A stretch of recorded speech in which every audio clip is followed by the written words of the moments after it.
वीरभद्रमूर कुंभकर्ण वसा इंद्रजित तोरणी खेन त्रिभुवन विजयीमय राजा लंकेश्वर त्रलिक्य मोरे अधीश्वर मोर हमकैखवीर এই জগতত নাই কোনো জন মহেশ্বৰৰ বৰে বলিয়ান অদ্ভুত নিপতিময় ৰাজা লংকেশ্বৰ দাদা এই কুম্ভকৰ্ণক ব্ৰহ্মদেবে কম বৰ দিয়া নাই সোমা ভৈক্ষত আৰু সোমা নিদ্ৰাৰ সময় মোৰ হয়েছে উপস্থিত বাসা ইন্দ্ৰ আৰু বাসা তৰণী মোর নিদ্রিত সময়ত সহায় হবা দাদা লঙ্কেশ্বর চিন্তা নকরিব খুড়া এই ইন্দ্রজিতে মায়ারি বলেরে যক্ষ রক্ষ নাগ নর সকলোকে করিব পরাস্ত মেঘরে আরে আরে যুদ্ধ করি লোভিছু মেঘনাদ নাম গতিকে থাকুতে জীবিত বীর পুত্র ইন্দ্রজিতে সহায় হই থাকিব পিতা লঙ্কেশ্বৰৰ খুড়াদেউ এই সুবৰ্ণ লংকাত যি গৌৰৱ অক্ষুণ্ণ হৈ আছে এই গৌৰৱ জীয়াই ৰাখিব এই তৰণীখনে নিজৰ প্ৰাণ থাকে মানে ধন্য ধন্য মোৰ বীৰ ভাতৃ আৰ পুত্ৰগণ তোমালোক জীবিত থাকুতে নে দেখো মই কোনো চিন্তাৰ কাৰণ যোৱা তোমালোক নিজ নিজ কর্তব্যত অগ্রসর বলা পুত্রগণ আমি নিজ নিজ কর্তব্য অগ্রসর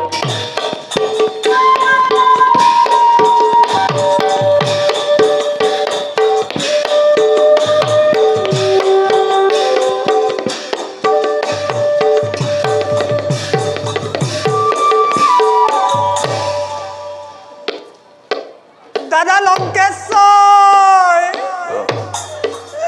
দাদা লঙ্কেশ্বর কি আসরিত এই আনন্দৰ স্থানত কোন ৰমণীয়ে কৰিছে ক্ৰন্দন কিহৰ অভাৱত পৰি সুবৰ্ণ লংকাত ঘটাইছে বেঘিনী দাদা লঙ্কেশ্বৰ দাদা লঙ্কেশ্বৰ কি আসৰিত কি হল গোটেই গোটেই মুখমণ্ডল দেখিছো ৰক্ত কোনে কৰিলে তোৰ নাক ছেদন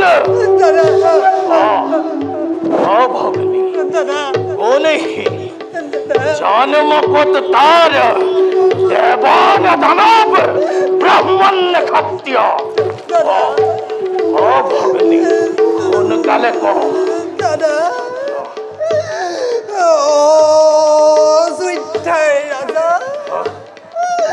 অযোধ্যাৰ ৰাজা পুত্ৰ ৰাম আৰু লক্ষ্মণে দাদা এগৰাকী সুন্দৰী সৈতে মুক্ত মনেৰে ধুন্দুকাৰী বনতে কৰিছে বিচৰণ দাদা মই ভাবিলো এই দুজনে মনুষ্যক হত্যা কৰি এই দেউতাক তোমাৰ এই অৰ্ধাংগিনী হিচাপে কৰাম বহনে কিন্তু কি ভগ্নী কিন্তু ভগ্নী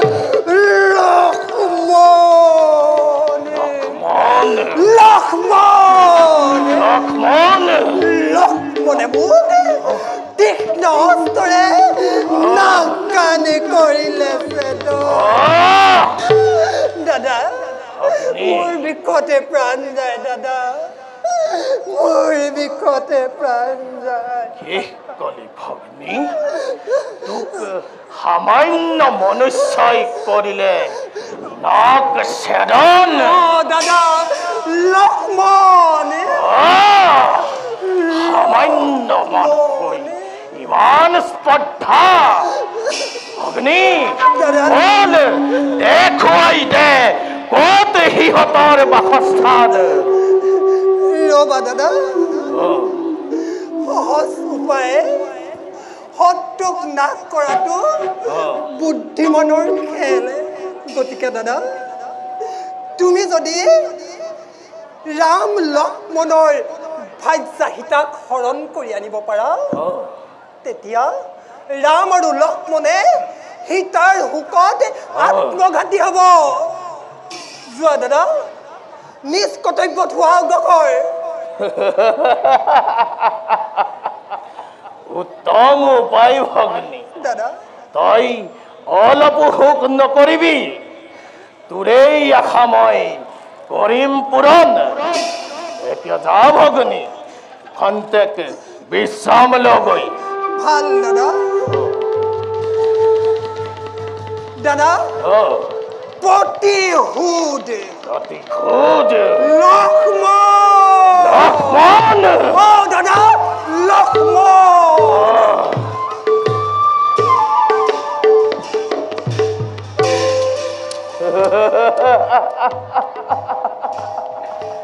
ৰাৱণ সঁচাই তোৰ আজি আনন্দৰ দিন আজি তোৰ মুক্তি অদূৰত যাও মামা মাৰিছৰ হমে সীতাক হৰণ কৰি মোৰ মুক্তি যজ্ঞ কৰো আয়োজন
रामचन्द्रायं रामभद्रायं रघुनाथायं नमो नमः।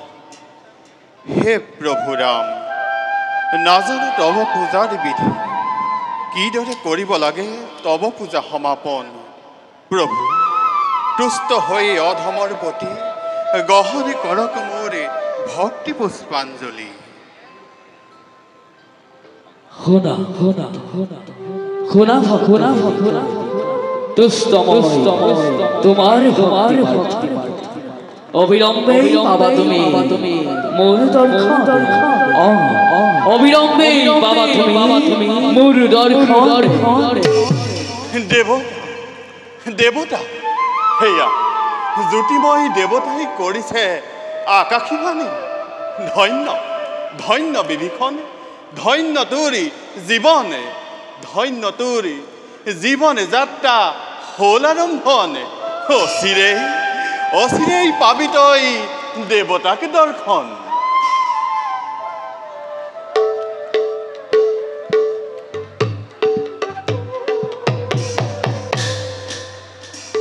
পিতা অধম পুত্ৰ সেৱা গ্ৰহণ কৰক। আহ বাছা বাছা, পিতা সঠিক সময়তে তই হৈছ উপস্থিতি। বাৰু কচোন বাছা, পূজা কৰিলি নে তই দেৱতাক? দেৱতা দেৱতা বহুত শুনিছোঁ পিতা দেৱতাৰ নাম। শুনক পিতা, কলংকিত কৰি দেৱ সমাজে অমৰত্ব লাভ কৰি অত্যাচাৰী বুলি লংকাপতি ৰাৱণক কৰে উপহাৰ। আৰু মই লংকাৰ সন্তানে দেৱতাৰ দৰ্শন পাবলৈ দেৱতাৰ নাম যদি কৰোঁ উচ্চাৰণ, ধ্বংস হ'ব জননী লংকা আমাৰ। অবুজ বালক, দেৱতা নহয় স্বাৰ্থপৰ, হয় যদি দেৱতা তুষ্ট তোৰ প্ৰতি, ধন্য হবি তই, ধন্য হ'ব এই জননী লংকা। আহ পিতা, নুশুনাবা মোক আৰু দেৱতাৰ নাম। মোৰ বাবে দেৱতা নহয় শ্ৰেষ্ঠ, স্বগতকৈ শ্ৰেষ্ঠ জন্মদাতা তুমি আৰু মোৰ মাতৃ। মোৰ তোমালোকে মোৰ দেৱতা আৰু তোমালোকে মোৰ স্বৰ্গ। শুনি সন্তোষিত হলো বাছা তোৰ বাণীদি। তোৰ দৰে পুত্ৰ ৰত্ন পাই সঁচাকৈ আমি ভাগ্যৱানে। কিন্তু বাছা পিতা, মোৰ প্ৰভু ৰামচন্দ্ৰ যে জগততে পূজনীয় তেওঁ। ৰামচন্দ্ৰ ৰামচন্দ্ৰ, কি মধুৰ নাম। ৰাম নাম শুনি আৰু উচ্চাৰণ কৰি ধন্য যেন লাগিছে মোৰ মন। কোৱা পিতা, কোন সেইজন মহান পুৰুষ, ক'ত গ'লে পাম মই তাৰ যুগল চৰণ। বাছা তৰণী পিতা, সত্য সিন্ধু মহাবাহু নৰৰূপী ৰাম পূৰ্ণ ব্ৰহ্ম নাৰায়ণৰ অৱতাৰে।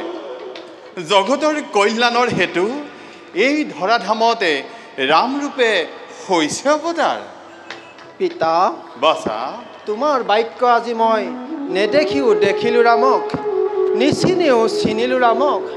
আজিৰ হন্তে শৰীৰৰ প্ৰতি অংগে অংগে লিখি ল'লোঁ ৰামৰ নাম এই তৰণীখনে। শুনি সন্তোষিত হলো বাছা। পিতা বল এতিয়া আমি দুয়োৱে ৰাম নাম কৰোঁগৈ স্মৰণে। ব'লক পিতা।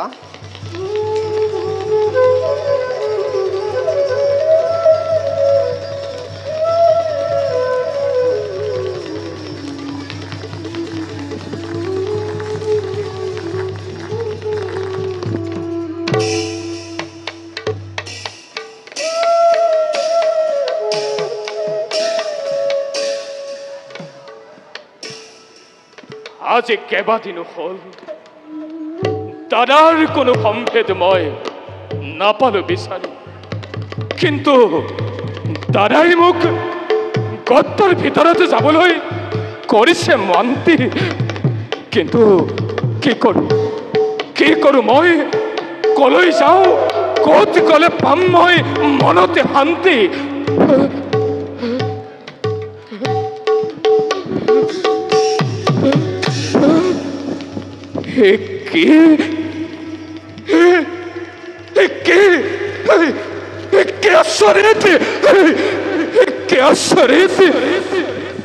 কত্তৰ সন্মুখতে বগা ৰক্ত, তাৰ মানে দাদাৰ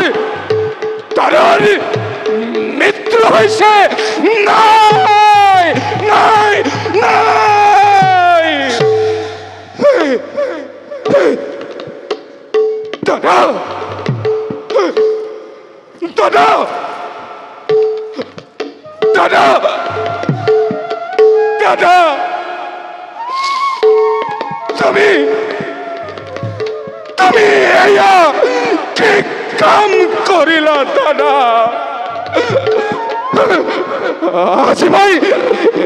আজি মই বাছা অংগদকে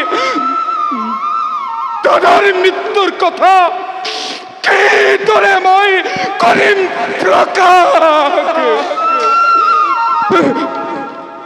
নাই নাই এনেদৰে নহব এই অসুৰে আমাৰ কিষ্কিন্ধা ৰাজ্য যিকোনো সময়তে কৰিব পাৰে আক্ৰমণ নাই নাই এই হিলেই মই কুত্তৰ সন্মুখতে কৰিম স্থাপন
মায়াবন্তক বধ কৰিল ভাই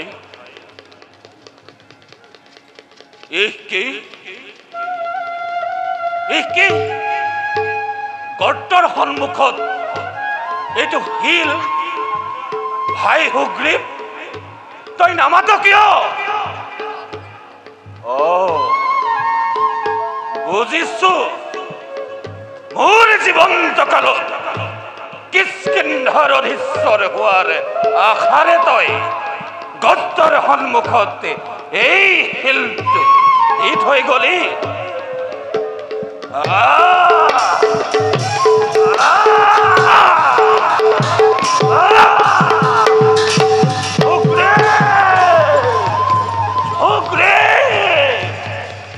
নাপাবি নিষ্ঠৰ আজি তই বালিৰ হাতত বিশ্বাসঘাত বলবিহেৰো পাপিষ্ট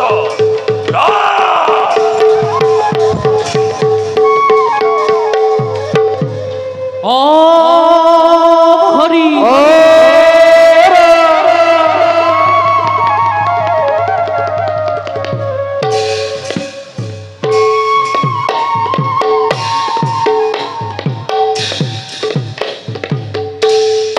আৰে আসো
ৰামচন্দ্ৰৰ মৰুত বানে মোক মিথিলাৰ পৰা উৰুৱাই আনি লংকাত পেলালেহি।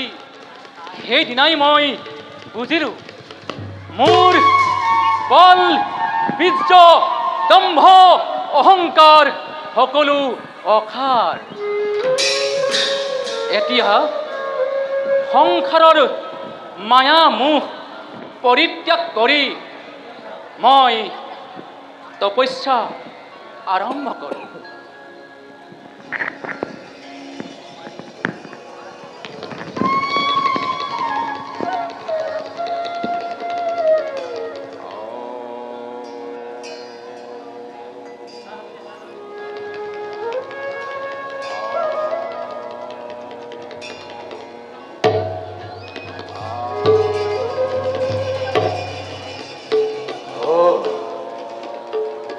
মাৰিছ মামা ধ্যানত মগ্ন। কিদৰে মই মোৰ উদ্দেশ্য কৰো পূৰণ। নাই নাই, মোৰ আগমন মই ব্যৰ্থ কৰিব নোৱাৰো। মামা উঠা মামা, ধ্যান এৰি ভাগিনৰ কথা শুনা।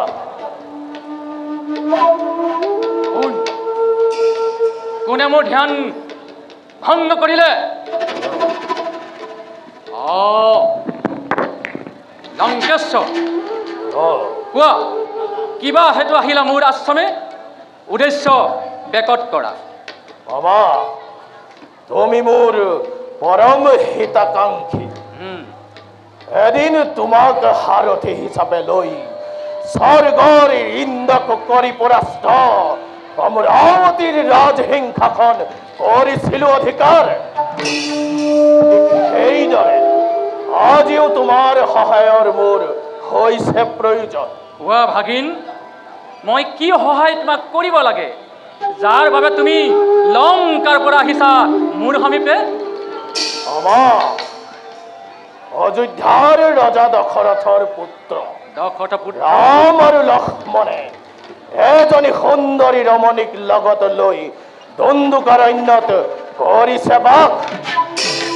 আৰু সেই দুষ্মতী লক্ষ্মণে আমাৰ ভগ্নী সুপৰ্ণখাৰ নাক ছেদন কৰি কলংক সানিলে লংকা নগৰীত।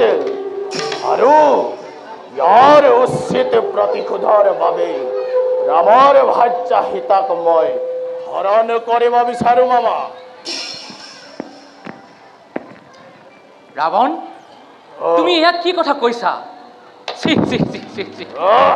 তুমি গুণী জ্ঞানী আৰু সকলো শাস্ত্ৰত তুমি পাৰ্গত। অন্য হাতে তুমি বিশিষ্ট পূজাৰী হৈ পৰস্তি হৰণ কৰি মহাপাপত লিপ্ত হৈ নিজৰ মৰণ কিয় বাঞ্ছা কৰিছা? আৰু প্ৰভু ৰামচন্দ্ৰ শক্তিকৈ তোমাৰ বিংশতি বাহু শক্তি তেনেই তুচ্ছ। গতিকে ভাগিন, তোমাক মই দিওঁ হিত উপদেশ। তুমি সীতাহৰণৰ আশা পৰিত্যাগ কৰি গুচি যোৱা তুমি নিজ ৰাজ্যলৈ। মোৰ ক্ষমাতুল ৰাৱণক নিন্দা কৰি সামান্য মনুষ্যৰ কৰিছ গুণানুকীৰ্তন। ৰাৱণৰ অনন্ত প্ৰতাপৰ কথা কি তই পাহৰি গলি? নিজ মাতুল বুলি তোক দিলো ক্ষমা কৰি। তই মোৰ সীতাহৰণ কাৰ্যত সহায় কৰিব লাগিব। এইয়া তোৰ প্ৰতি মোৰ অনুৰোধ নহয়, আদেশ। ৰাৱণ, তোৰ ভাবুকিলৈ ভয় নকৰে এই মাৰিছে, আৰু তোৰ আদেশ পালন কৰিবলৈও এই মানুহ আজি অপাৰক। বৃদ্ধ মাতুল, দেখিছ দেখিছ এই তীক্ষ্ণ তৰোৱাল অনল সদৃশ জ্বলিছে হাতত। আজি তোকেই বধ কৰি মই জননীৰ মংগল কৰিম সাধন।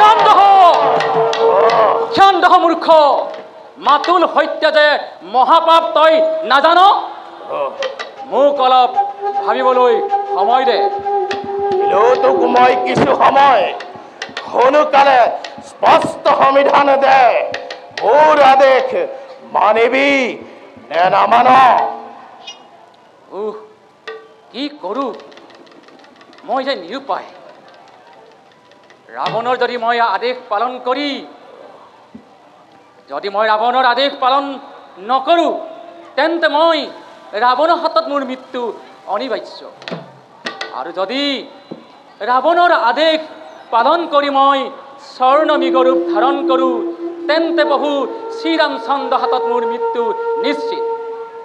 নাই মই ঠিকেই বুজিছোঁ। মহাপাপী ৰাৱণৰ হাতত মৃত্যুবৰণ কৰাতকৈ প্ৰভু শ্ৰীৰামচন্দ্ৰৰ হাতত মৃত্যুবৰণ কৰাই শ্ৰেষ্ঠ হ'ব। ৰাৱণ, মই তোক সহায় কৰিম, কিন্তু মনত ৰাখিবি তোৰ এনে কাৰ্যই তোৰ সবংশে ধ্বংস কৰিব। ধন্য ধন্য মামা, ধন্য তোমাৰ সিদ্ধান্ত। আৰু শুনা মামা, সময়ৰ সোঁতত দেখা যাব হয় ৰামৰ নিধন নতু ৰাৱণৰ মৰণ। এতিয়া বলা মামা, নিজ কৰ্তব্যত হও অগ্ৰসৰ।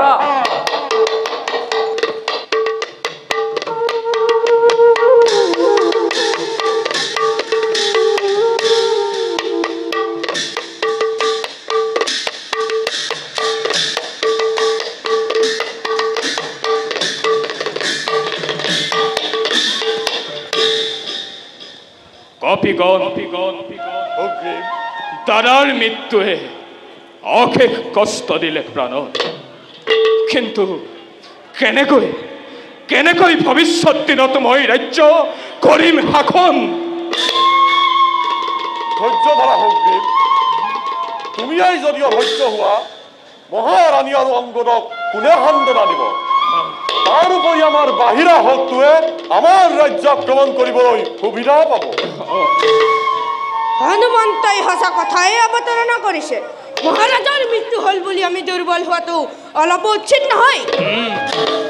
পিতৃ মৃত্যু হোৱাৰ পৰা মাতৃ বহুতো ভাগি পৰিছে। তেওঁক মই কিদৰে সান্তনা দিম একো ভাবিয়েই পোৱা নাই। তাৰোপৰি মোৰ মনে কয় পিতৃ আকৌ ঘূৰি আহিব মোৰ কাষলৈ।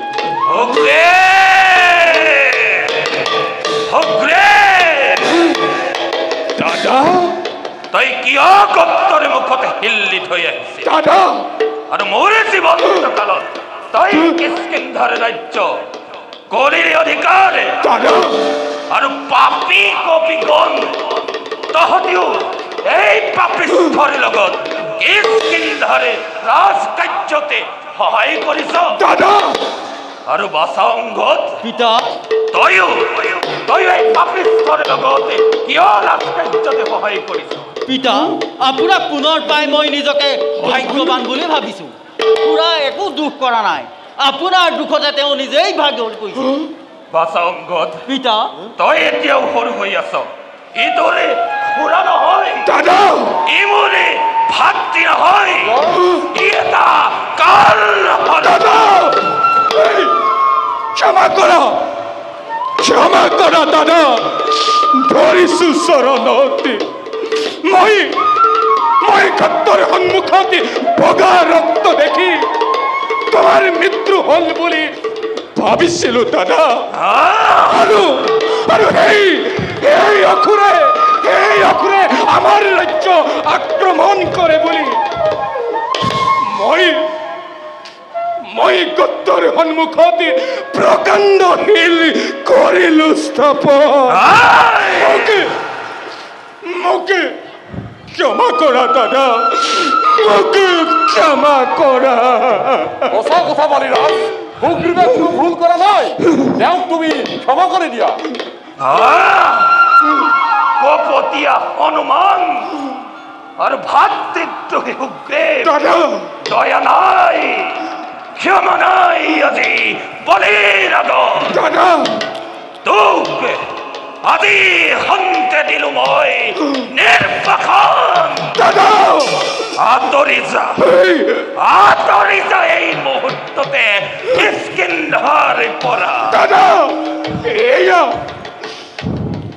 এতিয়া তুমি কি কৈছা দাদা? নিদিবা নিদিবা তোমাৰ ভাতৃক নিপক্ষ নিদণ্ড। মই তোমাৰ অবিহনে কেনেকৈ জীয়াই থাকিম দাদা? কেনেকৈ জীয়াই থাকিম? দাদা কিয় এই কথা তই গদ্দৰ মুখত শিল দিয়াৰ আগত ভবা নাছিলি? হেৰাও পাপিষ্ঠ কপিগণ, আঁতৰি যা মুহূৰ্ততে তহঁতি কিষ্কিন্ধাৰ পৰা। তত নাপাবি নিশ্চয় আজিয়ে বালিৰ হাতত। দম্ভে কৰিব বিনা দুখে তই অহংকাৰত বদ্ধ হৈ আমাক ৰাজ্যৰ পৰা বাহিৰ কৰিছ। অৰুণ পাখণ্ডবাদী এদিন নহয় এদিনে কিষ্কিন্ধাৰ সিংহাসন মই সুগ্ৰীৱৰ হাতত অৰ্পণ কৰিমেই কৰিম। চাওঁ বাৰু কোনে ৰাজ্য কৰে বালিৰ হাতত।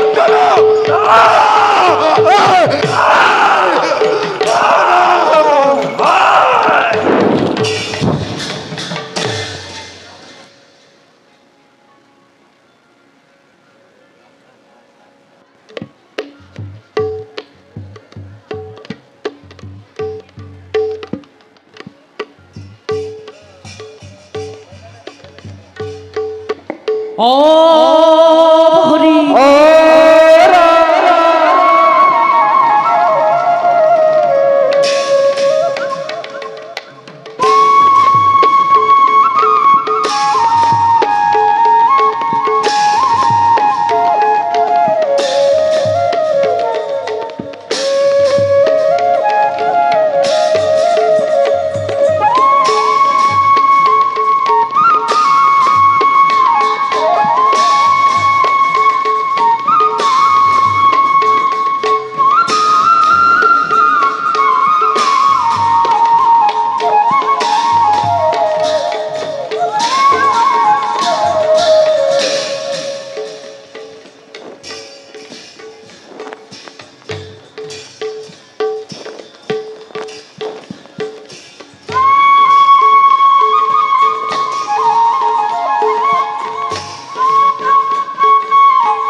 দেৱী জানকী, ভাই লক্ষ্মণ, দাদা, এই অৰণ্যত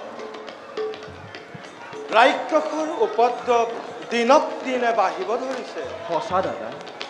সেয়েহে ভাই দাদা, এই বন এৰি আমি অন্য এক বনলৈ যোৱা চিন্তা কৰিছোঁ। দাদা, ইয়াত তোমালোকৰ মতামত কি? দাদা, ভালে বেয়া সকলো তোমাৰে ইচ্ছা। তোমাৰ ইচ্ছাই আমাৰ মতামত। নাথ, কিয় জানো মন মোৰ আজি হৈছে চঞ্চল। নাথ, হ'ব নেকি বাৰু কিবা অমংগল?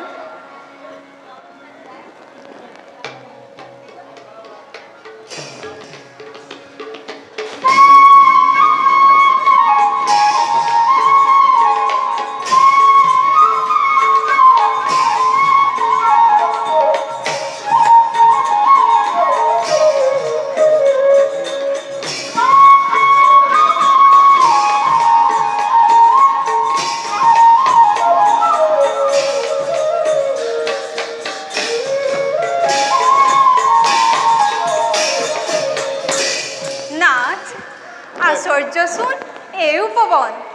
নাথ, সুদূৰত সৌ হৰিণটোলৈ চাওকচোন, কিদৰে সূৰ্যৰ পোহৰত সোণালী ৰঙেৰে জিলিকি উঠিছে। দাদা, মোৰ হ'লে বিশ্বাস হোৱা নাই। সেয়া কোনোবা ৰাক্ষসৰ মায়াজাল হ'ব পাৰে। নহ'লে জানো দেখা দিব সোণালী ৰূপ লৈ আমাৰ সন্মুখত? সঁচাই কৈছা ভাই, মোৰো হয় একেই অনুমান। নাথ, চাওকচোন কিদৰে আমাৰ ফালে চেও ধৰি চাই আছে। যাওকচোন নাথ, তাক আনি দিয়ক।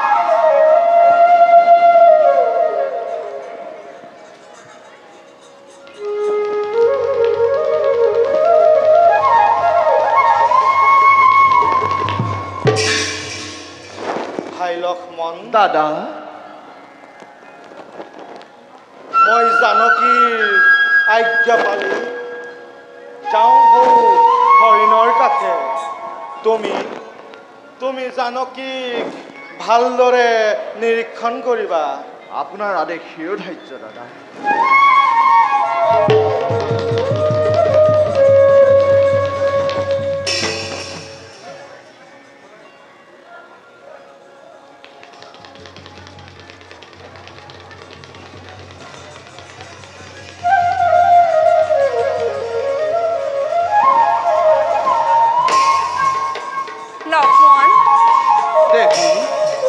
হৰিণৰ পাছে পাছে দৌৰি ৰাঘৱ বহু দূৰ পালেগৈ। কি হ'ব এতিয়া লক্ষ্মণ? দেৱী লক্ষ্মণ, ৰাজা ৰাঘৱৰ কাৰণে তুমি চিন্তা নকৰিবা। ভাই লক্ষ্মণ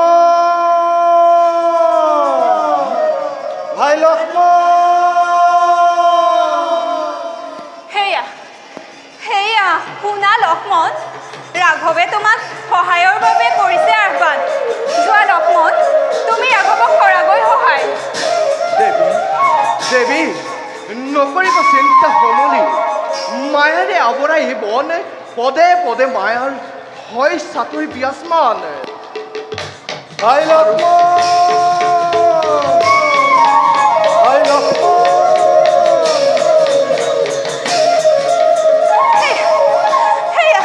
সেয়া শুনা লক্ষ্মণ, পুনৰ ৰাঘৱে তোমাক ৰক্ষাৰ বাবে কৰিছে আহ্বান। যোৱা লক্ষ্মণ, তুমি ৰাঘৱক কৰাগৈ সহায়। মই তোমাক কৰিছো অনুৰোধ লক্ষ্মণ, তুমি ৰাঘৱক কৰাগৈ সহায়। দেৱী সেয়া দাদা ৰাঘৱ নহয়, হয়তো কোনোবা ৰাক্ষসৰ মায়াৰ চাতুৰি। পূৰ্ণ ব্ৰহ্ম ৰামচন্দ্ৰ সত্য অৱতাৰ এই ধৰণীতে।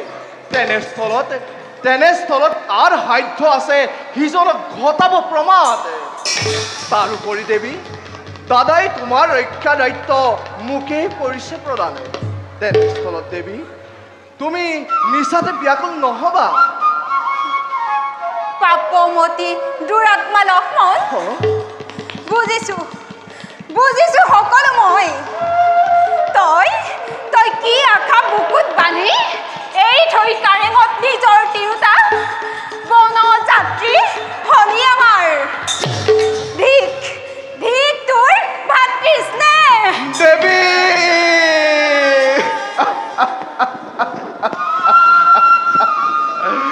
কিয় কৰিছা এনে বাক্য পয়ো?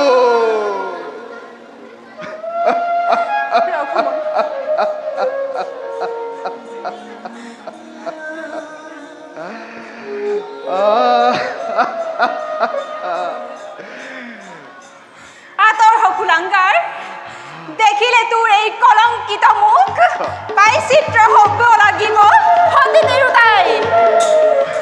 নিজৰ দাদাক মৃত্যু মুখলৈ এৰি দি তই যি প্ৰেমৰ আঘাত পখিলি পামৰ। কিন্তু এটা কথা মনত ৰাখিবি লক্ষ্মণ, এই জনক নন্দিনী সীতাক তই কেতিয়াও নোৱাৰ ভুলাব। ক্ষান্ত হোৱা দেৱী, ক্ষান্ত হোৱা। ৰঘুপতি চন্দ্ৰ, হে সূৰ্য,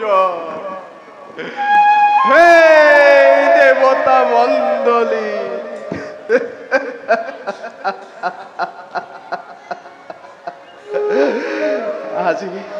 আজি কিয় তোমালোকে চাই আছা এই লক্ষ্মণ? আজি কিয় বৰ্জ্য প্ৰহাৰ কৰা নাই তোমালোকে লক্ষ্মণৰ শৰীৰত?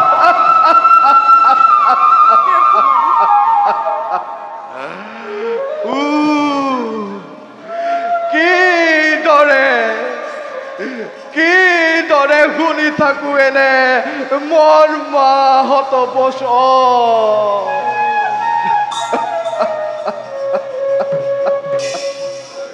শুনা শুনা দেৱী, এৰি থৈ যাওঁ যদি তোমাক এই নিৰ্জন বনত, বিপদ আহিব তোমাৰ সন্মুখত। তথাপিও সত্যক আশী কৰি এই বানেৰে মই টানিলো ধৰ্ম ৰেখা।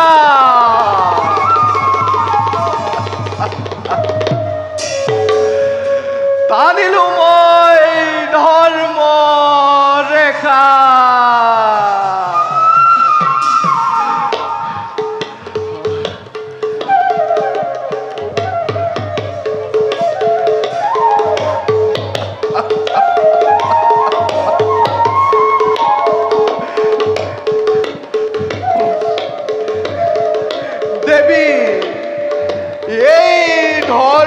ৰেখা কদাপিতো নহবা বাহিৰ, নতুবা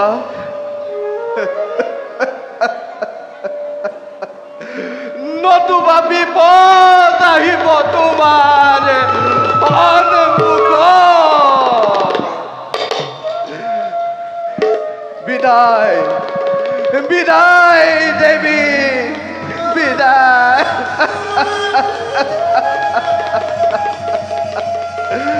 বিদায়।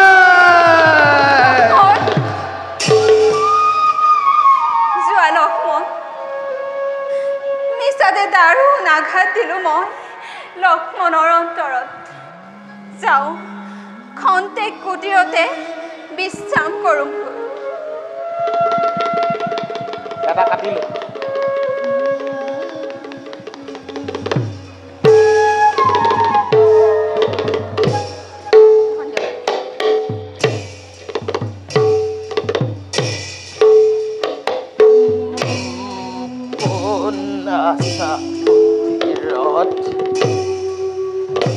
খন্তেক ওলাইয়া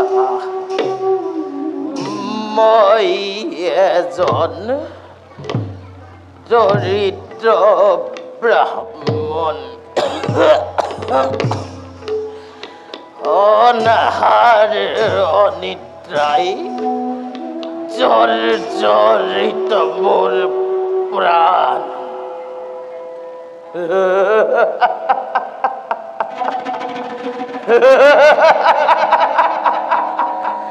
ধন্য ধন্য তোৰ মায়াৰ চাতুৰী, আৰু শত ধন্য তোৰ লংকেশ্বৰ নাম।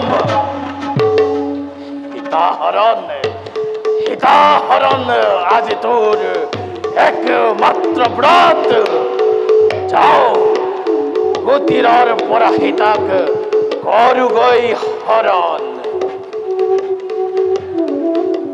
কোন আছা ভিতৰত খন্তেক ওলাই আহা।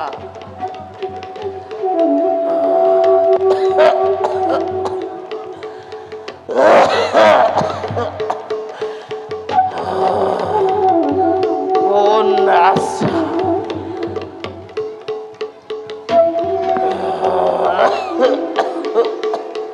বৰ্তমানতো ভিতৰত ময়ে আছো। পিছে কোন আপুনি? মই এজন ক্ষুধাতুৰ ব্ৰাহ্মণ, অনাহাৰ অনিদ্ৰাই জৰ্জৰিত মোৰ প্ৰাণ।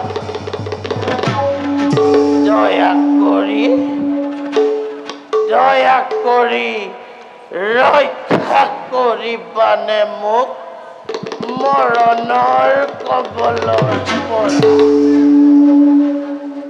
খন্তেক অপেক্ষা কৰক, মই ভিতৰৰ পৰা আপোনাক ফল মূল আনি দিম। তাকে গ্ৰহণ কৰি কৃতাৰ্থ কৰিব মোক। যোৱা দেৱী যোৱা, চলি উঠ। জ্বলি উঠ অন্তৰৰ গুপ্ত বেদনা, জ্বলি উঠ অন্তৰৰ দুৰ্দান্ত ৰাক্ষস। সীতাহৰণ আজি তোৰ একমাত্ৰ ব্ৰত।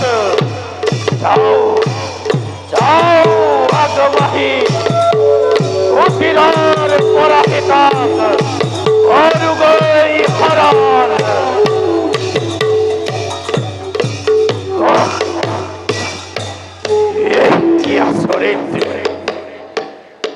এই ৰেখা পাৰ কৰিব খোজোতেই প্ৰচণ্ড বিজুলীয়ে মোক কৰিলে বাধা নিক্ষেপ।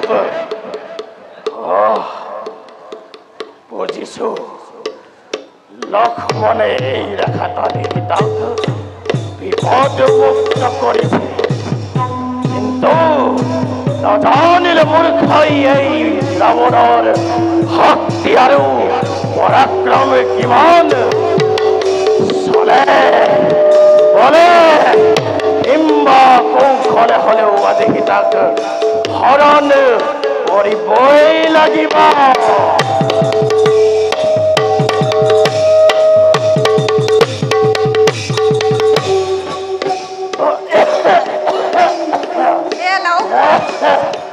ইয়াকে গ্ৰহণ কৰি আপোনাৰ বোকাটোৰ দেহক ৰক্ষা কৰক। আগবাঢ়িবৰ শক্তি নাই, ভোকত আতুৰ মই, পিয়াহত প্ৰাণ চাই। আগবাঢ়ি আহা, আহা আহা দেৱী, আগবাঢ়ি আহা। হে দেৱ, এই ৰেখা অতিক্ৰম কৰিব মই নোৱাৰিম। ঠাকুৰ লক্ষ্মণে মোক এই ৰেখাৰ পৰা বাহিৰ হ'বলৈ বাধা প্ৰদান কৰিছে। ক্ষমা কৰিব তপস্বী। নালাগে তোমাৰ বৃথা তীৰ্থৰ কুটিৰৰ সামান্য ৰেখা পাৰ কৰি অতিথিক আতিথ্য প্ৰদান কৰিব নোৱাৰা। এই নেকি তোমাৰ গৃহস্থী ধৰ্ম? নালাগে নালাগে তোমাৰ আতিথ্য। উভতি যাম মই অন্য কুটিৰলৈ, কিন্তু ধুৰূপ জানিবা দেৱী, যদি মোৰ মৃত্যু হয় ইয়াৰ পাপৰ ভাগি কেৱল তুমি দেৱী, তুমি। ৰ'ব তপস্বী, মই আগবাঢ়ি আপোনাক এই ফল মূল দিম। ঠাকুৰ লক্ষ্মণ, নধৰিবা দুখ জানকীক। ব্ৰাহ্মণৰ প্ৰাণ ৰক্ষাৰ হেতু আজি জানকীয়ে এই ৰেখা কৰিলে লংঘন।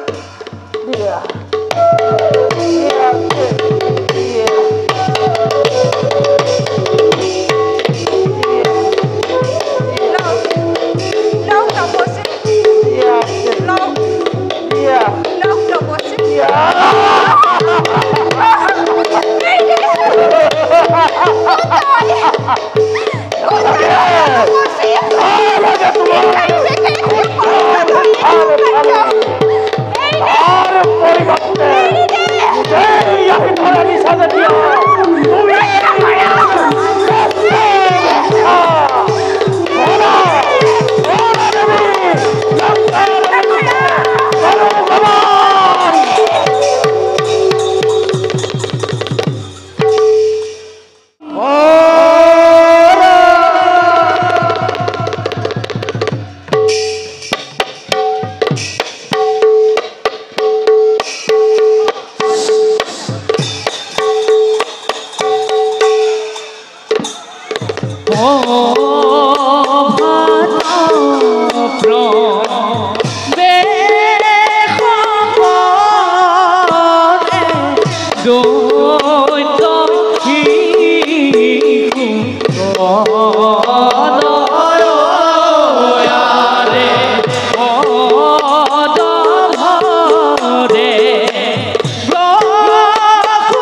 ভাই লক্ষ্মণ ৰাক্ষসৰ কি মায়াৰ চাতুৰি সঁচা দাদা সিহঁতক বুজাটো বৰ কঠিন ভাই দাদা সীতা নহয় হওতো সোণালী হৰিণ এয়া ৰাক্ষসৰ মায়াৰ চাতুৰি ভাই লক্ষ্মণ দাদা ইমান পৰেও সীতা ওলাই অহা নাই কিয় সীতা সীতা দাদা লক্ষ্মণ দাদা লক্ষ্মণ জানকী দেখোন কুটিৰত নাই কি কলা ভাই লক্ষ্মণ দাদা জানকী দেৱী নাই কুটিৰৰ ভিতৰে সঁচা দাদা সীতা সীতা দেৱী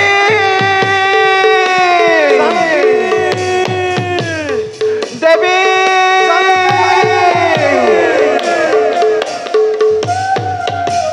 দেৱী ভাই লক্ষ্মণ দাদা কলৈ গ'ল কলৈ গ'ল মোৰ প্ৰাণৰ দহিতা দাদা ক'ত গ'লে লগ পাম মোৰ প্ৰাণৰ দহিতা দাদা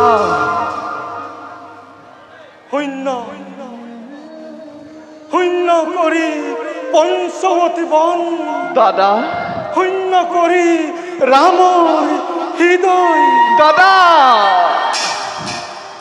কেনি গুচি গ'ল মোৰ প্ৰাণৰ জানকী দাদা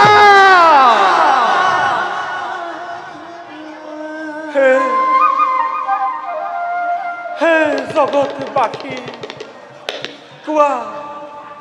কোৱা তোমালোকে কেনি গ'লে লগ পাম মোৰ জানকী দেৱীক কোৱা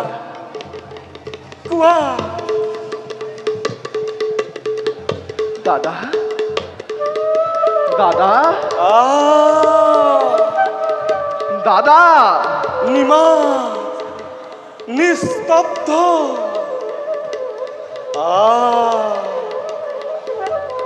নোকোৱা তোমালোকে মোৰ জানকীৰ সংবাদ হাতে তুলি এই ধনুহৰ নাথাকিব ধৰা গছ লতা তৰু তৃণ শুকাই যাব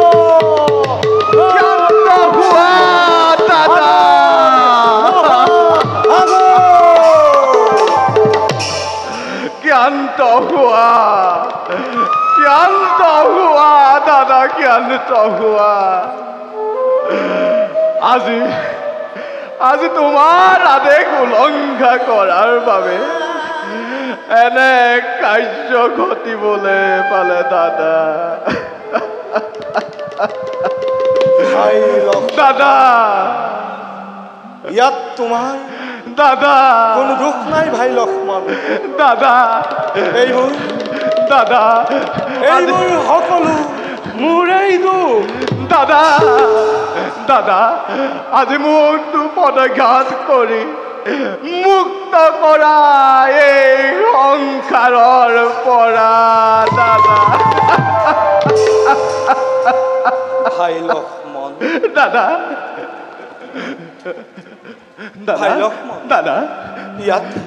ইয়াত কোনো তোমাৰ দুখ নাই ভাই লক্ষ্মণ দাদা ব'লা ভাই লক্ষ্মণ আজি এই ৰামে ৰণচণ্ডী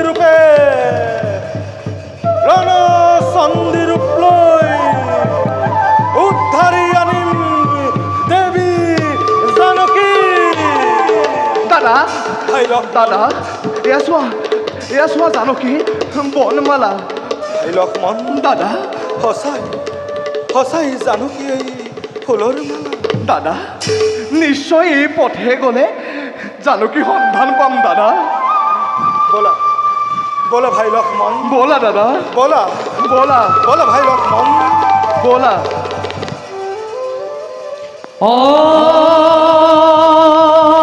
হরি Oh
গৰুড়ৰ পুত্ৰ মই নাম মোৰ জটায়ু প্ৰভু শ্ৰীৰামচন্দ্ৰৰ চৰণ স্মৰণেই হ'ল মোৰ জীৱনৰ পৰম কৰ্তব্য কিন্তু মই শুনিছোঁ প্ৰভু শ্ৰীৰামচন্দ্ৰ ভাতৃ লক্ষ্মণ আৰু ভাৰ্য সীতাহমে এই বনতেই কৰিছে বিচৰণ প্ৰভু ৰামচন্দ্ৰৰ দৰ্শনৰ হেতু মই যে দিনে নিশাই কৰিছোঁ বিচৰণ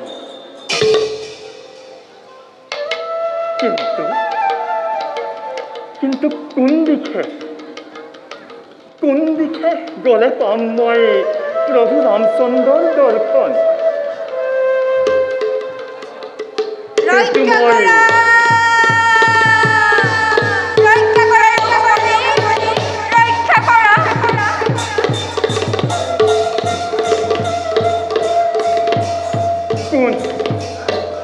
কোন সেই ৰমণী ৰঘুমণি বুলি প্ৰভুৰ নাম কৰিছে উচ্চাৰণ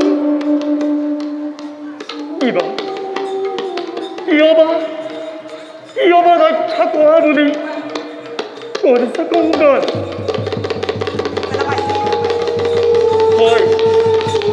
হয় মই বুজিব পাৰিছোঁ সেয়া নিশ্চয় প্ৰভু ৰামচন্দ্ৰৰ পত্নী সীতা জানকী নাই জটায়ুৰ সন্মুখত প্ৰভু ৰামচন্দ্ৰৰ সীতাৰ কোনো বিপদ হ'ব নোৱাৰে জানকী দেৱী জানকী মই আহিছোঁ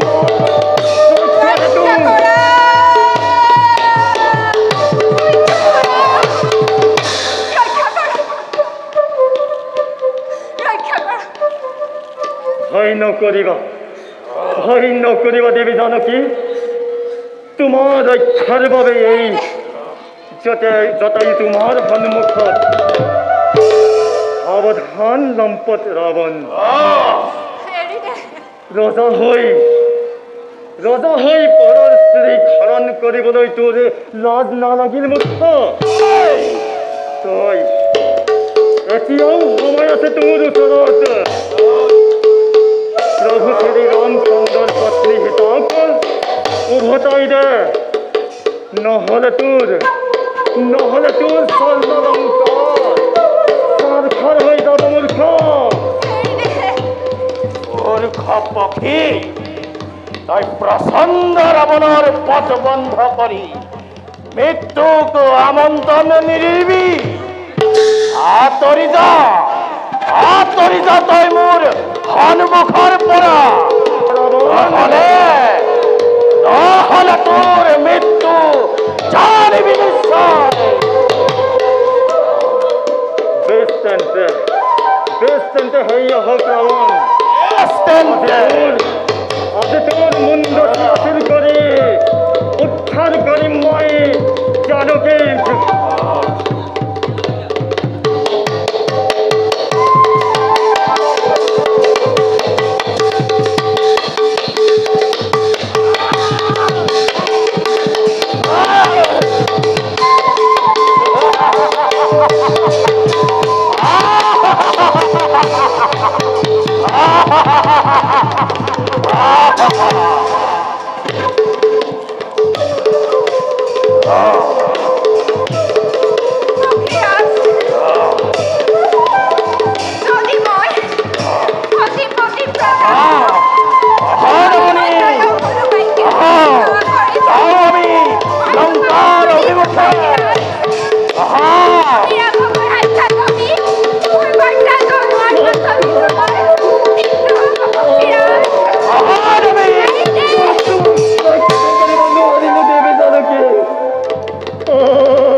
ইয়াকেই আমি জানকীৰ সংবাদ কৰি চাব পাৰোঁ ব'লা দাদা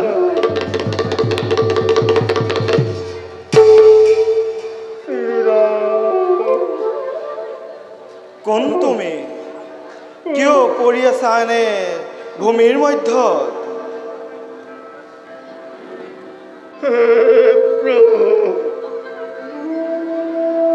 গৰুত্বৰ পুত্ৰময় নাম মোৰ জটায়ু প্ৰভু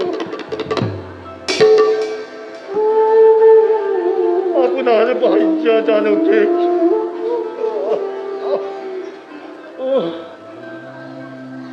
ৰাৱণে হৰণ কৰি দিয়াৰ সময়ত ৰাৱণৰ লগত মই লিপ্ত হলো প্ৰভু আৰু ৰাৱণে মোৰ এই দুই পক্ষী তাৰ অস্ত্ৰৰে কাটি মোক কাটি পেলালে প্ৰভু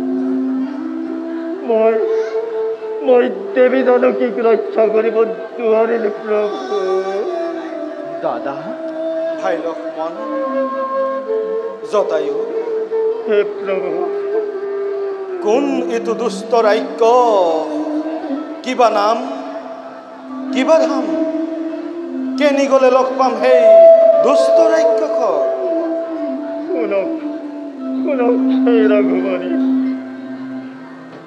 লংকাৰ ৰাক্ষস কুলৰ দ্বিপতি হে ৰাৱণ সমুদ্ৰৰ মাজত তাৰ লংকা ৰাজ্য দাদা ভাই প্ৰভু দয়াময় জীৱনৰ এই অন্তিম ক্ষণত তোমাৰ দৰ্শন পাই মই চিৰকৃতজ্ঞ হলো প্ৰভু ক্ষমিবা মোক ক্ষমিবা এই অধৰ্মক তোমাৰ ভাগ্যক মই ৰক্ষা কৰিব নোৱাৰিলো প্ৰভু বিদায় বিদায় প্ৰভু বিদায় লক্ষ্মণ দাদা পিতৃৰ পৰম মিত্ৰ এই জটায়ু দাদা ব'লা ভাই লক্ষ্মণ এই জটায়ুৰ দেহ কৰোঁগৈ বিসৰ্জন ব'লা দাদা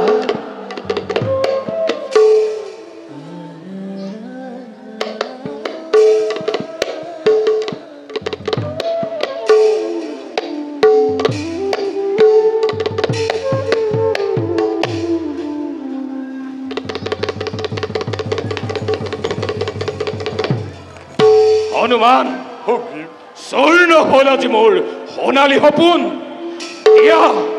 দিয়া হনুমান কিদৰে বধ কৰিব পাৰো সেই বালি দুৰাচাৰক ধৈৰ্য ধৰা সগীব অধৈৰ্য নহ'ব এতিয়াও তোমাৰ শক্তি মিলান হোৱা নাই সেই দুৰ্দান্ত বালিক বধ কৰি ল'বা তুমি কৃষ্ণিন্ধৰ ৰাজসিংহাসন সঁচা কথা সুগ্ৰীৱ নীলা ঠিক কথাই কৈছে শুনা সুগ্ৰীৱ ধ্যান যোগেৰে মই জানিব পাৰিছো মোৰ আৰাধ্য প্ৰভু শ্ৰী ৰামচন্দ্ৰ হেনো অচিৰেই মিলিব আমাৰ লগত আৰু তেওঁ হাততেই হ'ব বালিৰ নিধন কপিগণ সদূৰত দেখিছো কোনোবা দুজন এইফালে আহিব লাগিছে যোৱা হনুমান আগবঢ়ে লৈ আহা ভাল শুনা হেৰা অচিন পথিক কোৱাচোন কোন তোমালোক কি পৰিচয় তোমালোকৰ হয় নেকি তোমালোক বালিৰ গুপ্তচৰ সত্য কথা কৰিবা প্ৰকাশ নহ'লে বন্দী হ'বা এই হনুমানৰ হাতত নহয় আমি বালিগুপ্তচৰ আমি ৰজা দশৰথৰ পুত্ৰ নাম মোৰ ৰাম আৰু এয়া ভাই লক্ষ্মণ আমি পিতৃ সত্য পালি আহিছোঁ বনবাসে কিন্তু ভাজ্যা সীতাক হৰণ কৰি নিলে সেই দুষ্ট ৰাৱণে সেই হেতু জানকীৰ উদ্ধাৰৰ বাবে আমি আহিছোঁ এই ৰাজ্যলৈ আপুনিয়েই মোৰ আৰাধ্য প্ৰভু শ্ৰীৰামচন্দ্ৰ আৰু এয়া ঠাকুৰ লক্ষ্মণ যাৰ নাম মই অহৰ নিশে ধৰি হৃদয়ত কৰিছো বন্দনা সেই আৰাধ্য প্ৰভু আজি মোৰ সন্মুখত। হে প্ৰভু, এই অধমৰ ভক্তি অঞ্জলি কৰিবা গ্ৰহণ। ঠাকুৰ লক্ষ্মণ, তুমিও প্ৰণাম মোৰ কৰিবা স্বীকাৰ। তুমিয়ে তেন্তে বীৰ হনুমান, যাৰ নাম শুনিছো বহুবাৰ। ধন্য তুমি, ধন্য তোমাৰ ঈশ্বৰ ভক্তি। উঠা উঠা বীৰ হনুমান, তুমি মোৰ পৰম ভক্ত। আহা আহা হনুমান। হনুমান, বলে যাওঁ আমি জানকীৰ উদ্ধাৰৰ হেতু। হওক প্ৰভু। বীৰবৰ হনুমান, সন্মুখত এয়া প্ৰভু শ্ৰীৰাম আৰু এয়া ঠাকুৰ লক্ষ্মণ। প্ৰণাম কৰি ধন্য কৰা আমাৰ কপি সমাজ। হে প্ৰভু, আমাৰ সেৱা গ্ৰহণ কৰক। কৃপা কৰি ব্যক্ত কৰক কিষ্কিন্ধা ৰাজ্যত আপোনাসৱৰ আগমনৰ উদ্দেশ্য। সুগ্ৰীৱ, এই কিষ্কিন্ধা ৰাজ্যলৈ অহা উদ্দেশ্য হৰণ কৰি নিলে মোৰ ভাৰ্যা সীতা জানকী দেৱী। প্ৰভু, সেই হেতু তোমালোকৰ সহায় বিচাৰি আহিলো এই ৰাজ্যলৈ। প্ৰভু, তাৰ বাবে নকৰিব চিন্তা। আমি কপি সমাজ হৈ একত্ৰিত। এতিয়াই এই মুহূৰ্তলৈ উদ্ধাৰ কৰি আনিম দেৱী জানকী। কিন্তু সুগ্ৰীৱ, তাৰ আগতে তোমাক মই ঘূৰাই দিম তোমাৰ ৰাজ্য। একমাত হৰতে বালিক বধ কৰি তুমি ঘূৰাই পাবা নিজ ৰাজ্য। ভাল প্ৰভু, তেন্তে আৰু বিলম্বৰ নাই প্ৰয়োজন। এতিয়াই যত্ন কৰো আমি উদ্ধাৰ কৰি আনো দেৱী জানকীক। হনুমান, কৰা হবে জয়ধ্বনি মেদিনী কপাই। জয় প্ৰভু শ্ৰী ৰামচন্দ্ৰ, জয় সুগ্ৰীৱ, জয় কপিগণ, জয় জয় জয়।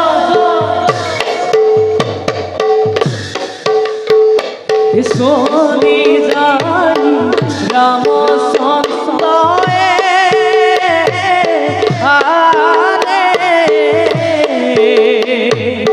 আতে ধনু হরি হরিয়ে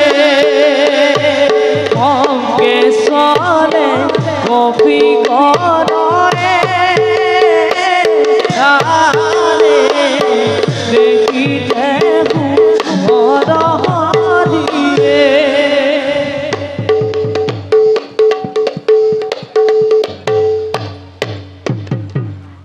অসম্ভৱ, আজি অতদিনে মোৰ বিশ্বাস হোৱা নাই। সুগ্ৰীৱে মোক কৰিলে প্ৰতাৰণা। নাই, ত্ৰিভুৱন বিজয়ী নাম মোৰ বালি। এইবাৰ সুগ্ৰীৱক বধ কৰি শীতল কৰিম মোৰ বুকুৰ শুনি। বালি বালি, সাৱধান বালি দুৰাচাৰ। মিছাতে নকৰিবি তই অত অহংকাৰ। আজি আজি উচিত প্ৰতিফল পাবি এই সুগ্ৰীৱৰ হাতে। দেখক জগতে আজি ভাই ভাই যুদ্ধ। বেশ তেন্তে এই হও।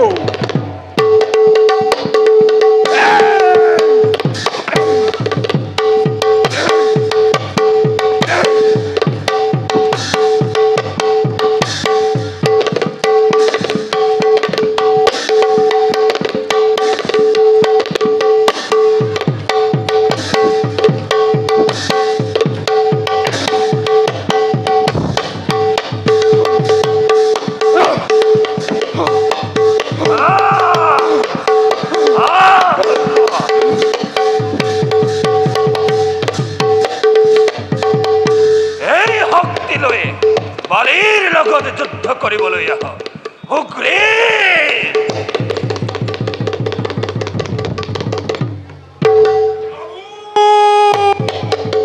প্ৰভু প্ৰভু, কিয় কিয় তুমি মোক কৰিলা প্ৰতাৰণা? সুগ্ৰীৱ, ভুল নুবুজিবা তুমি। একেটি সাজতে সজা তোমালোক দুই ভাই চিনিবই পৰা নাছিলোঁ প্ৰভু যদি হৰ প্ৰহাৰ কৰোঁতে মিত্ৰ সুগ্ৰীপগাত যদি লাগে হৰ কিন্তু কি হ'ব কেনেকৈ জানকী দেৱীক মই কৰিম উদ্ধাৰ প্ৰভু ইয়াৰ পৰিণাম তেন্তে কি হ'ব প্ৰভু কেনেকৈ নিধন কৰিম মই বালি দুৰাচাৰক ভাই লক্ষ্মণ দাদা এই মালাধাৰী পিন্ধাই দিয়া সুগ্ৰীৱদেৱী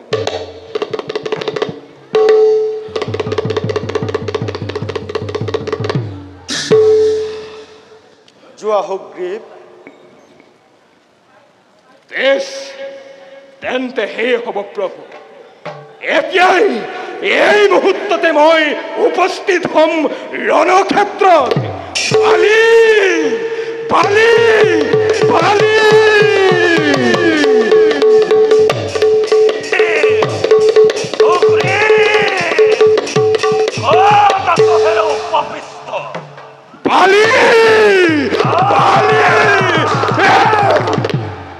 এইবাৰ সাৱধানে যুদ্ধ অনিবাৰ্য মাথ যুদ্ধ এৰি পলাই নাযাবি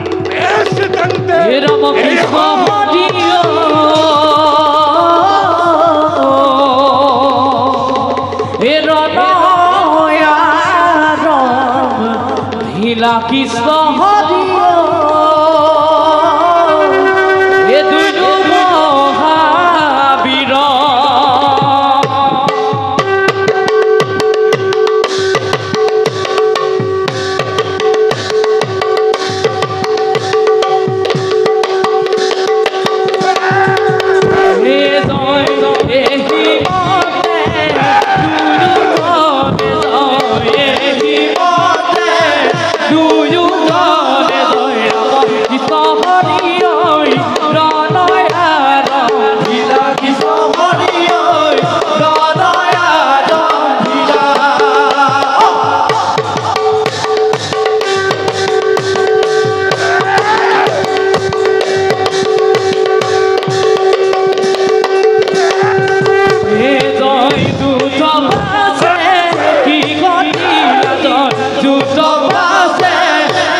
তুমি এই নাকি এই কাপুৰুষ কিয় বনৰ আঁৰৰ পৰা তুমি কৰিলা বৰিখন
বাছা সুগ্ৰীৱ ময়েই কৰিলোঁ হত্যা তোমাৰ পিতৃ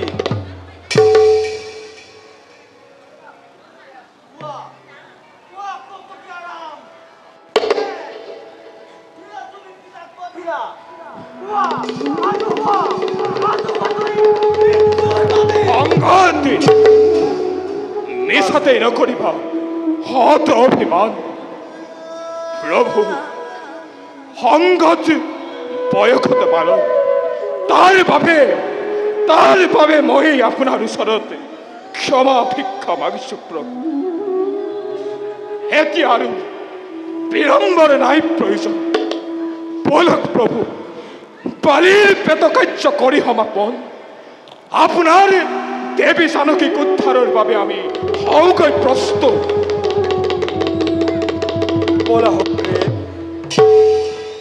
বলক প্ৰভু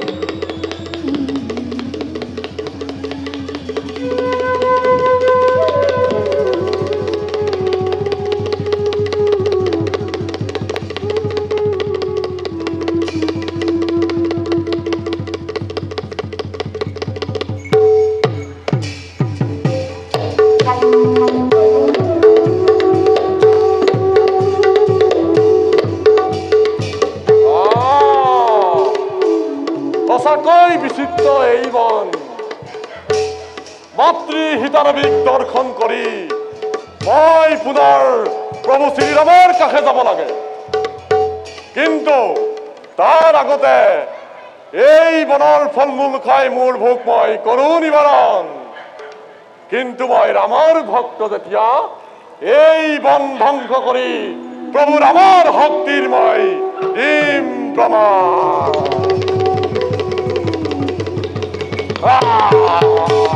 মূৰ্খ বলুৱা বান্দৰ ই কাৰণে নষ্ট কৰ আমাৰ ফল মূলৰ বাৰী নাজাননে এইখন লংকাৰ অধিপতি লংকেশ্বৰ ৰাৱণৰ অধম্বৰ্বৰ ৰাজ্য কোন ৰাৱণ সি পৰস্তি হৰণ কৰি সি নিজকে লংকেশ্বৰ সজাইছে অভাৱতে তই নকৰিবি দৰ্প নতুন নিস্তাৰে হনুমানৰ হাতে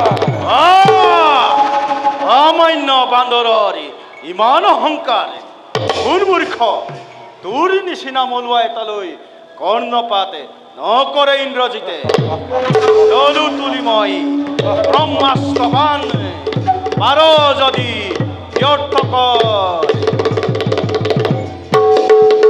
আমাৰ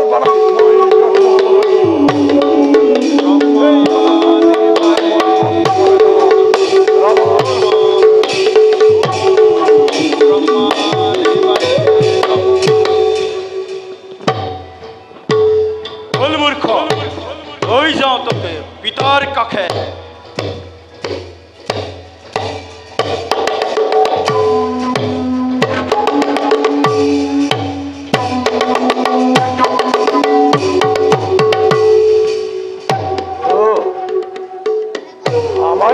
বান্দৰে আহি মোৰ সুবৰ্ণ লংকা কৰিলে দহন ৰামৰ নামত জাগি উঠিল তাৰ সমস্ত শক্তি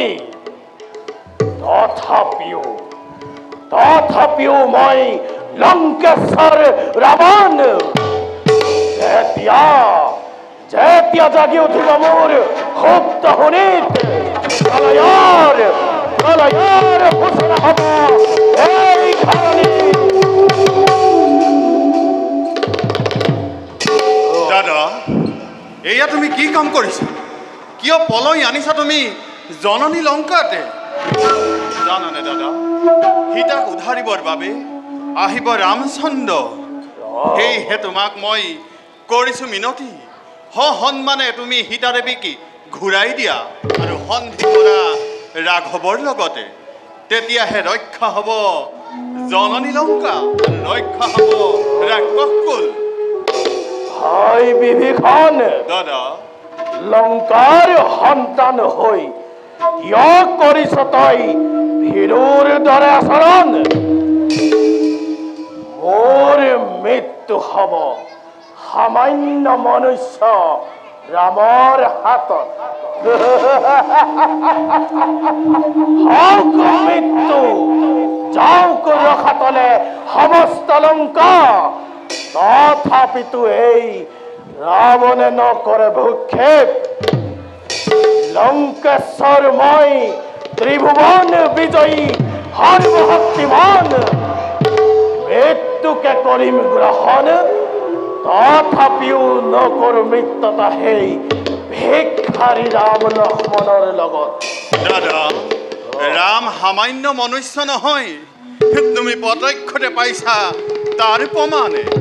ৰামৰ এজন সৈন্যই কিদৰে দাহনি কৰিলে স্বৰ্ণ লংকা, আৰু আহে যদি সহস্ৰ সেনাখনে প্ৰভু ৰামচন্দ্ৰ। ভাবি চোৱা দাদা, থাকিবনে লংকা সযতনে? বাৰে বাৰে শত্ৰুকো বহানি কলংক আনিব নালাগে তই লংকা নগৰীত। আজি তোকেই বধ কৰি মই জননীৰ মংগল কৰিম সাধন। দিয়া দাদা, জননী ধ্বংস দেখাৰ আগতেই নিজৰ মৃত্যুকে মই কৰিছো কামনা। নহয়, হিৰোত্তজাৰ মুখ্য অলংকাৰ এনে দুৰাচাৰক বধ কৰি অলুখিত নহয় ৰাৱণ।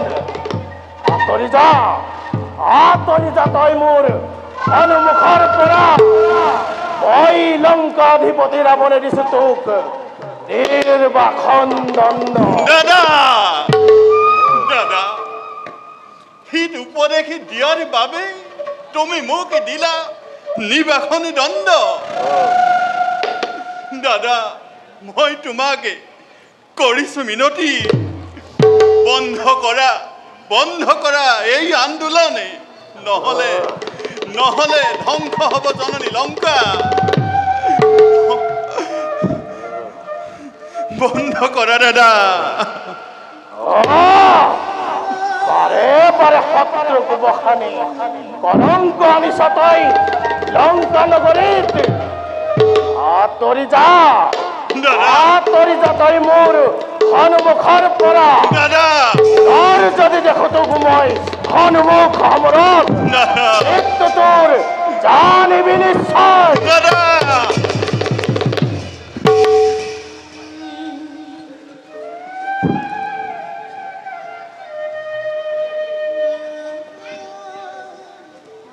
দাদা, যাম মই বহু দূৰলৈ, কিন্তু দাদা, লংকা ধ্বংস অনিবাৰ্য।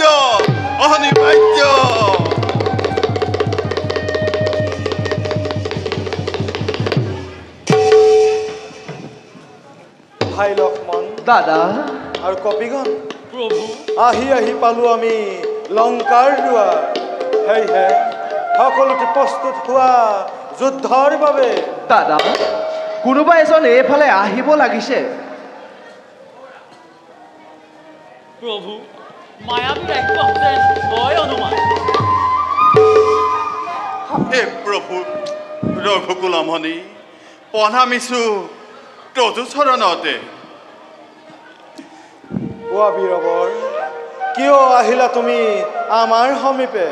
প্ৰভু, ৰাৱণৰে ভাতৃ নামভৰি বিভীষণে বিনা দুখে ভাতৃয়ে মোক দিলে নিৰ্বাসনে। সেয়েহে প্ৰভু আহিছো আপোনাৰ পাশে, স্থানে দিয়ক মোক আপোনাৰ চৰণ তলত। দাদা, ভক্ত বিভীষণ। প্ৰভু, তেন্তে বলা ভক্ত বিভীষণ, দেখাই দিয়া তুমি লংকা ৰাজ্য। বলক প্ৰভু।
দাদা লঙ্কেশ্বৰে মোক অকাল নিদ্ৰাৰ পৰা তুলিলে জগাই শুনিছো লংকাত হেনো মহাযুদ্ধৰ হৈছে সূচনা কিন্তু দাদাৰ দৰে এজন বীৰৰ সৈতে যুদ্ধ কৰাৰ কাৰ জাগিছে ইমান সাহস যাও দাদাই হয়তো মোৰ অপেক্ষা কৰি আছে কিছু সুস্বাদ্য ভক্ষণ কৰে দাদাৰ হতে যাত্ৰা কৰো আৰম্ভন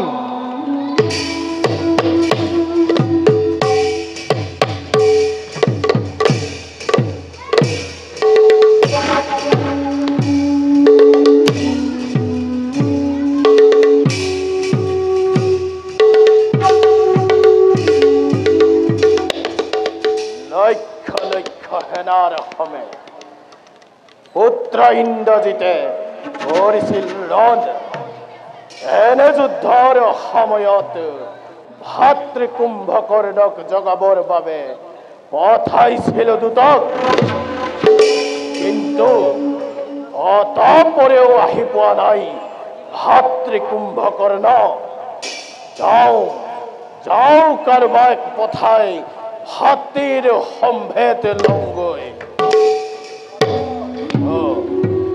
দাদা তুমি মোক অকাল নিদ্ৰাৰ পৰা তুলিলা জগাই কি কাৰ্য কৰিম মই সাধন আদেশ কৰা দাদা ভাতৃ মোৰ বিপৰ্যয়ৰ কথা কি কম তোক আমাৰ স্নেহৰ ভগ্নী সুপৰ্ণখাৰ নাক কাটি ঘৰ দুখনক বধ কৰিছিল সামান্য মনুষ্য ৰাম আৰু লক্ষ্মণে আৰু সিহঁতক পুতক তুলিবৰ বাবে ৰামৰ ভাৰ্যা সীতাক মই কৰিছিলো হৰণ কিন্তু সেই মনুষ্যই লক্ষ লক্ষ বানৰ সেনাৰ সমে আমাৰ ৰাজ্য কৰিছে আক্ৰমণ এনে যুদ্ধৰ সময়ত মোক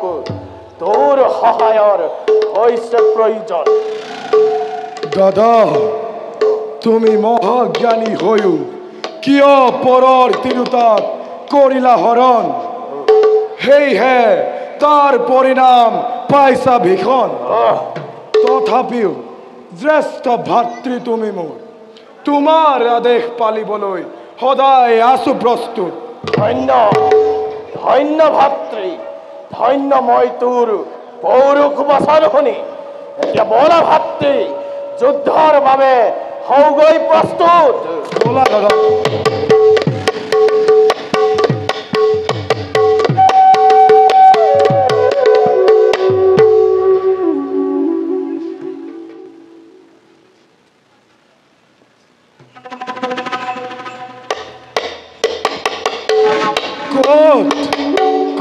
আৰু কোন হে ক্ষুদ্ৰ মনুষ্য ৰাম লক্ষ্মণ আৰু ক'ত হে বানৰৰ সেনা আহ আগবাঢ়ি তহঁতক আজি গোটাই গিলি মোৰ উদৰ পুৰাও প্ৰভু এওঁৱে সেই মহাবীৰ কুম্ভকৰ্ণ এওঁক বধ নকৰা মানে সীতা দেৱী উদ্ধাৰে অসম্ভৱ প্ৰভু দুষ্ট ৰাক্ষস তোকো আজি বধ কৰি উদ্ধাৰি আনিম জানকী দেৱীক দাম্ভিক ৰাম তোৰ বৃথা গৰ্জনত নহয় কম্পিত এই কুম্ভকৰ্ণ আজি তোক মৃত্যুদণ্ড দি লম প্ৰতিশোধ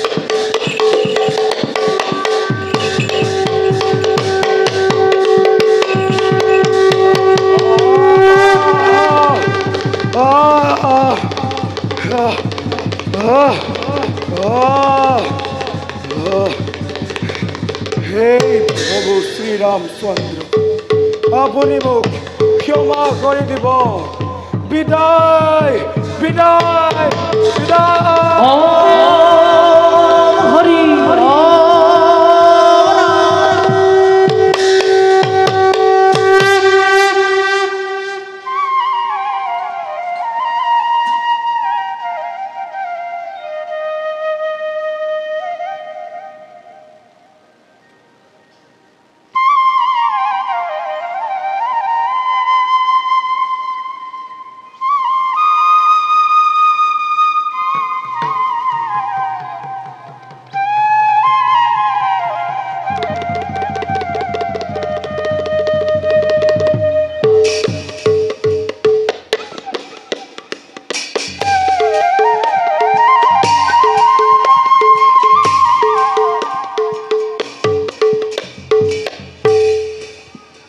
লংকেশ্বৰ আদেশ হিৰোগত কৰি আজি উপস্থিত তৰণী ৰণৰ ক্ষেত্ৰত ক'ত আছে সেই নৰৰূপী ৰামচন্দ্ৰ তেওঁক দৰ্শন কৰি কৃতাৰ্থ কৰোঁ মোৰ জীৱন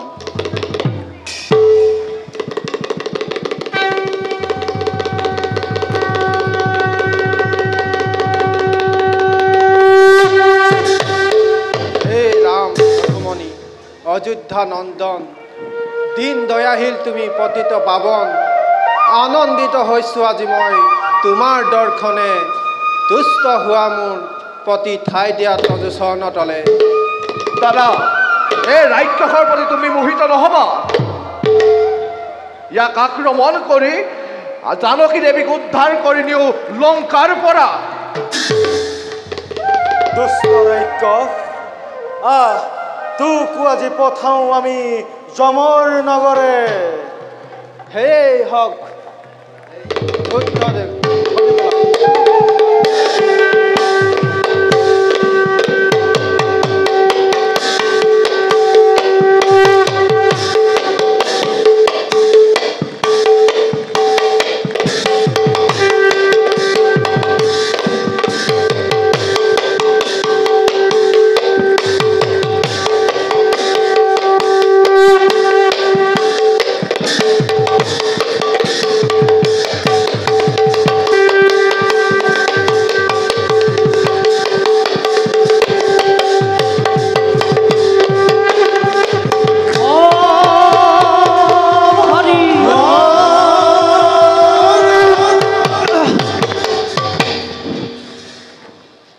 ভক্ত বিভীষণ বলা ভাই লক্ষ্মণ দাদা এইবাৰ যাওঁ লংকাপতিৰ কাষে বলা দাদা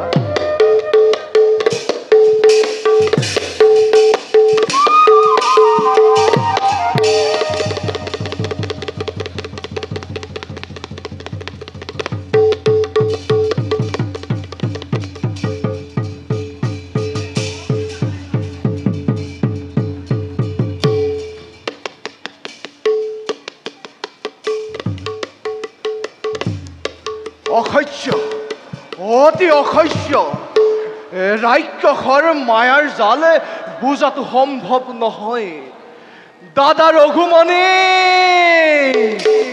ৰক্ষা কৰা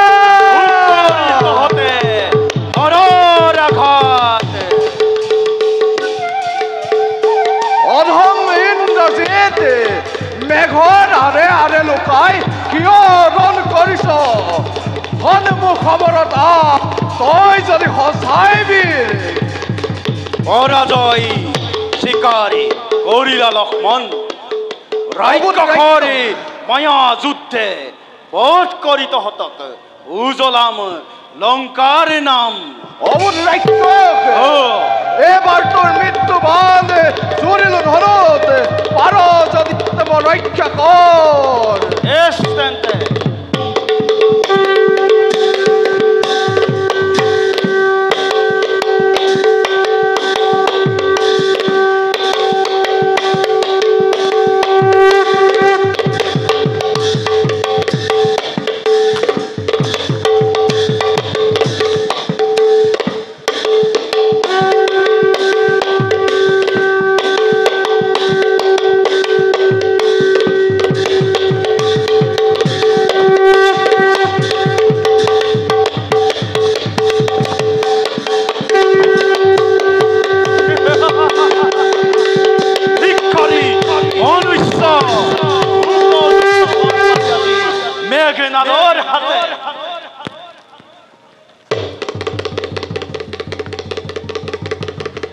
ভাই লক্ষ্মণ,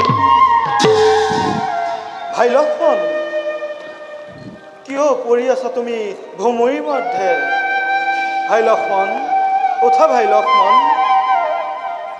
প্ৰভু, এতিয়াও ঠাকুৰ লক্ষ্মণৰ পাণ বাঢ়ি যোৱা নাই। প্ৰভু, ঠাকুৰ লক্ষ্মণৰ প্ৰাণবায়ু অচিৰেই ঘূৰি আহিব। লংকাৰ সিপাৰে আছে একে পৰ্বতে, নাম তাৰ হেতালি পৰ্বত।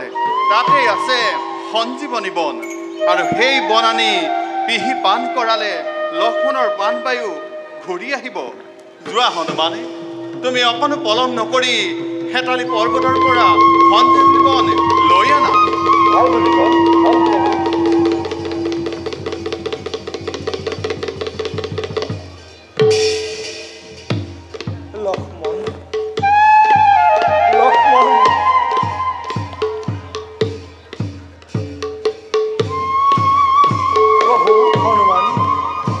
পৰ্বত আনি ৰাখিছো মই আপোনালোকে নিজেই বাচি লওক সঞ্জীৱনী বন।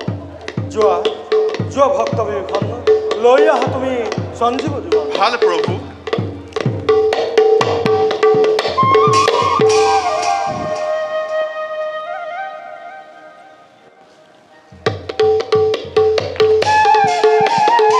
এয়া লওক প্ৰভু, পাণ কৰাই দিয়ক ঠাকুৰ লক্ষ্মণক।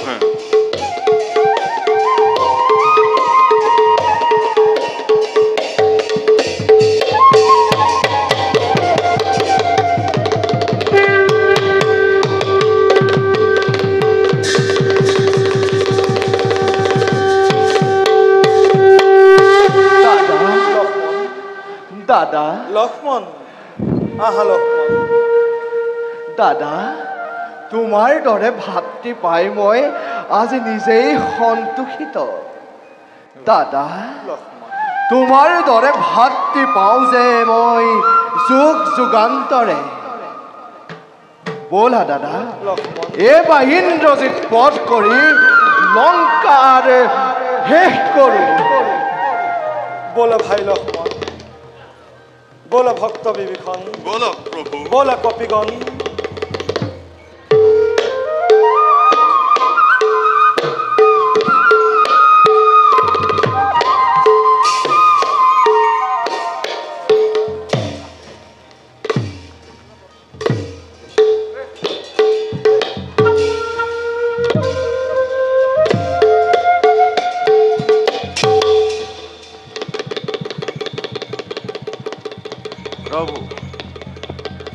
ক্ষণ মিলাই আজি এই দেখে বুজিছো তোমাক।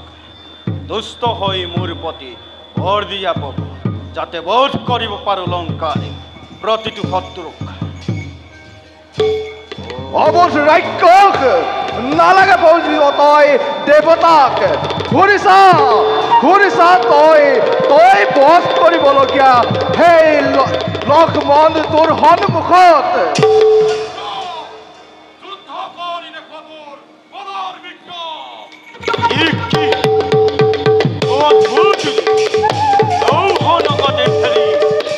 কিদৰে প্ৰৱেশ কৰিছ তহঁতে এই যজ্ঞস্থলতে? আৰু এজন নিৰস্তক দুজনে বেৰি যুদ্ধ কৰাটো কোন ধৰ্মৰ নীতি তহঁতৰ? হনু দি দিয়া অস্ত্ৰ এই ইন্দ্ৰজিতক।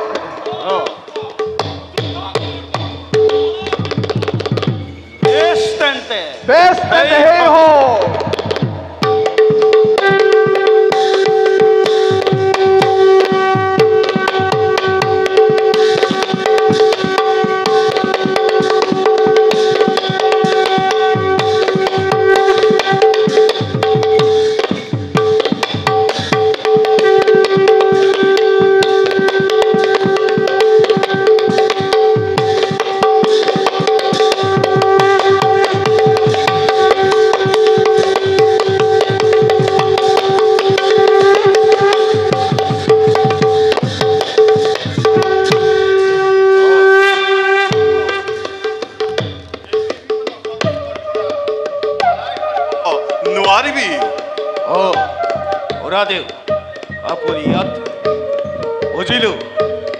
আজি আপোনাৰ চক্ৰান্ততেই লংকাৰ শত্ৰু আহি লংকাৰ ভিতৰত ভাবিছিলি নেকি অলপ মূৰ্ছা যোৱা দেখি লক্ষ্মণৰ মৃত্যু হোৱা বুলি এইবাৰ মৃত্যুবান জৰিলো ধনত পাৰ যদি আত্মৰক্ষা কৰ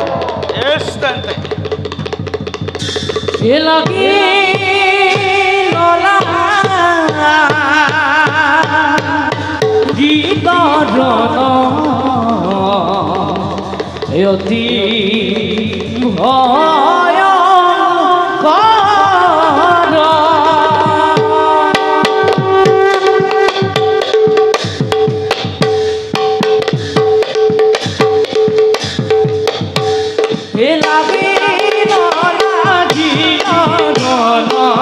অতি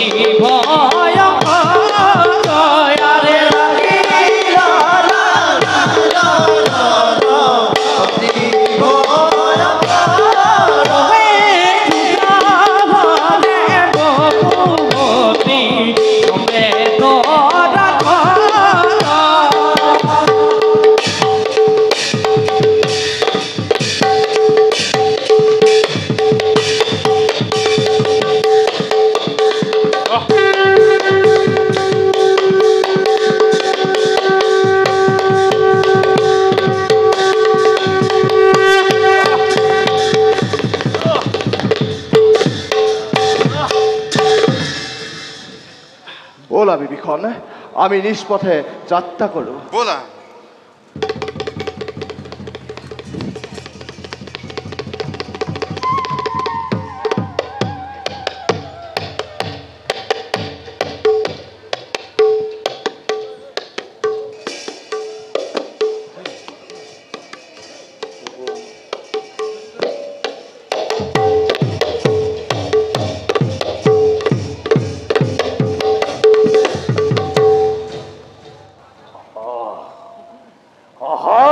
লক্ষ্মণ আজি ৰাৱণৰ মুক্তি যজ্ঞ হওক সমাপন ভাতৃ কুম্ভকৰ্ণ বাছা ইন্দ্ৰজিৎ আৰু তৰণীখেনক লক্ষ লক্ষ সেনা দিলো ঘুটাহুটি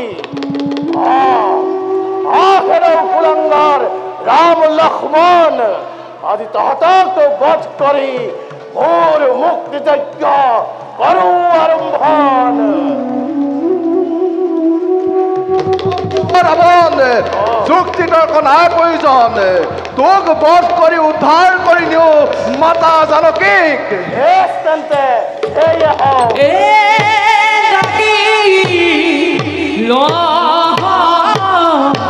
মদ দেখা অতি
লক্ষ্মণ বল ভক্ত বিভীষণ যাওঁ আমি সীতাৰ কাষে বলক প্ৰভু